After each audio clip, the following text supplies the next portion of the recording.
In a series of videos I did about saturated fat, I talked about a major campaign launched by the global dairy industry to neutralize the negative image of milk fat among regulators and health professionals as related to heart disease.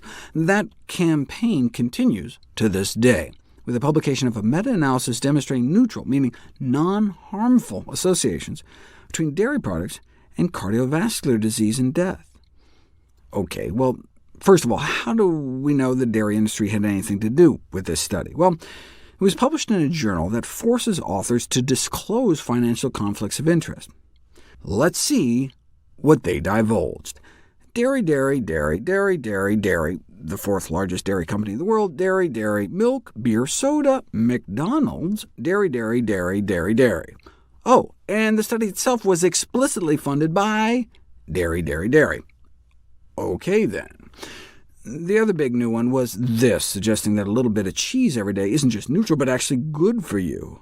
And they make it clear that they have no conflicts of interest. They're just employees of the Yili Innovation Center and the Yili R&D Center. You know, China's largest dairy producer, making it one of the world's largest dairy companies. OK, but how can cheese consumption be associated with better health outcomes?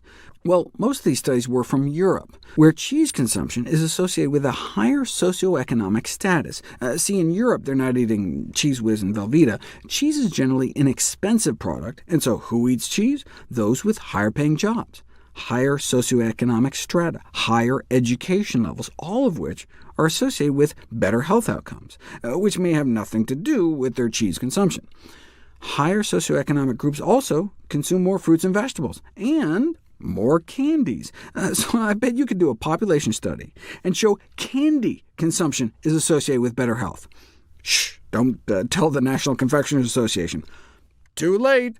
Did you know that candy consumers have lower levels of inflammation? A 14% decreased risk of elevated blood pressure brought to you by the candy industry and the USDA, our government, which props up the sugar industry to the tune of $1 billion a year.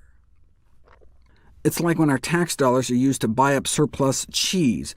Paul Shapiro wrote a great editorial. Imagine the headline, "Government buys $20 million in surplus Pepsi," or hard-earned tax dollars buying up millions of unwanted cola cans, all as a favor to the flailing soda industry, which just kept producing drinks no one wanted.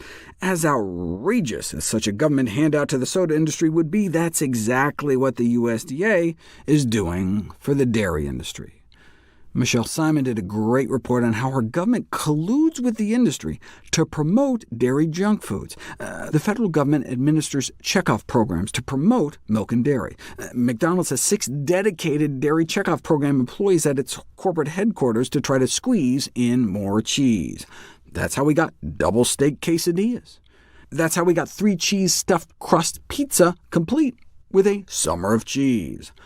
These funds are being used to promote foods that contribute to the very diseases our federal government is allegedly trying to prevent. Does it make sense to tell Americans to avoid foods high in salt, sugar, and saturated fat while engaging in the promotion of those same foods? Look, the meat and dairy industries can do what they like with their own money, but the public power of taxation should be used for the public good, not to support the dairy and candy industries.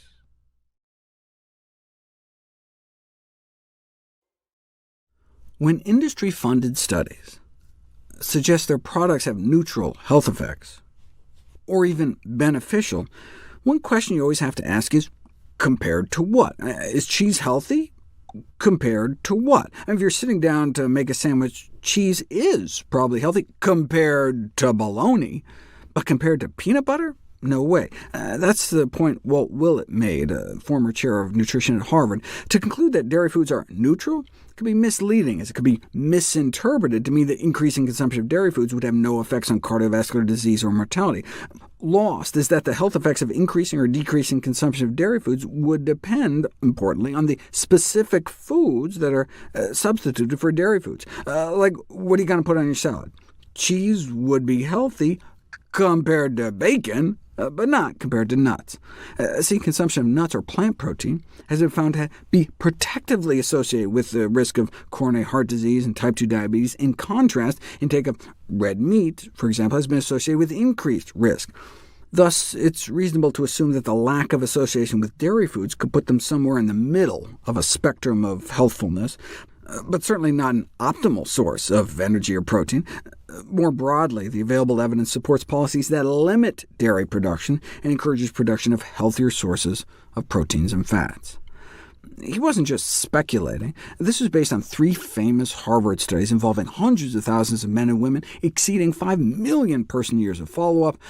This was really the first large-scale prospective study to examine dairy fat intake compared to other types of fat in relation to heart attack and stroke risk. So replacing like 100 calories of fat worth of cheese with 100 calories of fat worth of peanut butter on a daily basis might reduce risk up to 24%, whereas substitution with other animal fats might make things worse.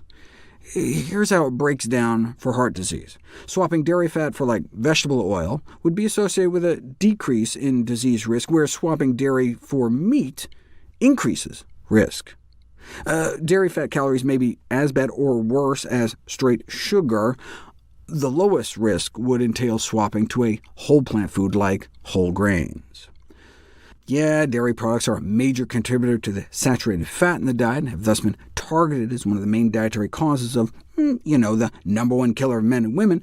But the dairy industry likes to argue there are other things in dairy products, like fermentation byproducts and cheese, that could counteract these saturated fat effects, all part of an explicit campaign by the dairy industry to neutralize the negative image of milk fat among regulators and health professionals.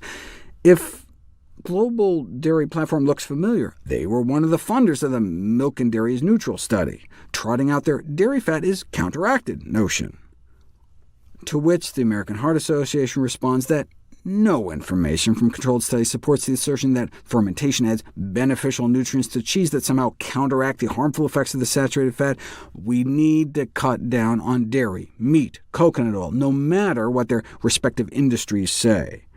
In fact, that's the reason the American Heart Association felt they needed to release this special presidential advisory in 2017. They wanted to set the record straight on why well-conducted scientific research overwhelmingly supports limiting saturated fat in the diet.